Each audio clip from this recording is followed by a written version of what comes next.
কোনো সমস্যা হলে সেটা বলবেন, কিন্তু কারো প্ররোচনায়, কারো উস্কানিতে নিজের রুটি রুজি যেখান থেকে আসবে, ভাত কাপড় আসবে, কর্মসংস্থান হবে, সেটাকে যেন কোনো রকম ধ্বংস করা না হয়, সেটা আপনারা অবশ্যই যত্নবান হবেন।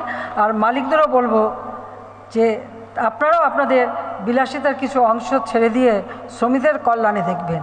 আর যারা আমাদের গার্মেন্টস ক্রয় করে, আন্তর্জাতিক পর্যায়ে যারা আমাদের গার্মেন্টস ক্রয় করে বা আমাদের উৎপাদিত পণ্য ক্রয় করে, তাদেরকেও বলবো, এখন তো সব জায়গায় ইনফ্লেশন বেড়ে গেছে, জিনিসের দাম বেড়ে গেছে, একটা পিস গার্মেন্টস তৈরি করতে খরচও বেড়ে গেছে।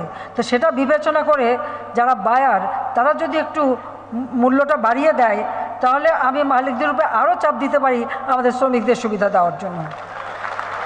আমি আশা করি আইএলও শুধু শ্রমিকদেরটা দেখতে গেলে সাথে সাথে এই মালিকদের বিষয়টাও দেখবে, এটাও যেন হয়।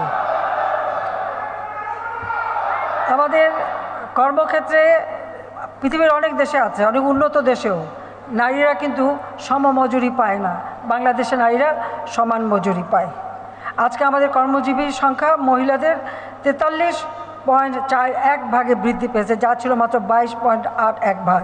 আমরা কিন্তু সেটা বৃদ্ধি করে দিয়েছি।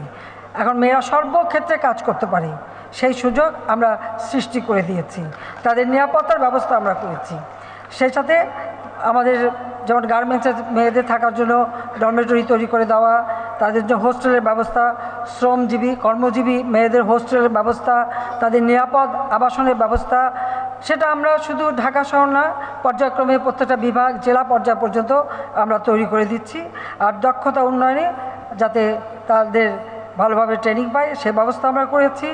আমরা আমাদের ক্ষুদ্র নৃগোষ্ঠী তাদের এবং তাদের পরিবারের সদস্যদের কল্যাণে এবং দক্ষতা উন্নয়ন কার্যক্রম জোরদার করতে রাঙামাটি খাগড়ায় একটা বহুবিধ সুবিধা সহ শ্রম কল্যাণ কমপ্লেক্স নির্মাণ করা হয়েছে। নারায়ণগঞ্জে 1530 জনের ধারণ ক্ষমতা সম্পন্ন 2টি বহুতল কর্মজীবী শ্রমজীবী মহিলা হোস্টেল এবং শয্যা হাসপাতাল সুবিধা সহ শ্রম কল্যাণ কেন্দ্র নির্মাণ করা হয়েছে। তাছাড়া আমাদের সারা বাংলাদেশে কমিউনিটি ক্লিনিকের মাধ্যমে যে কেউ বিনা পয়সায় চিকিৎসা পাচ্ছেন, 20-30 ধরনের ঔষধ আমরা বিনা পয়সায় দিচ্ছি। কারণ আওয়ামী লীগ তো খেটে খাওয়া মানুষের দল। আওয়ামী লীগ কিন্তু ওই ক্ষমতার উত্তরণ ঘটে আসেনি, মাটির মানুষের থেকে এসেছে।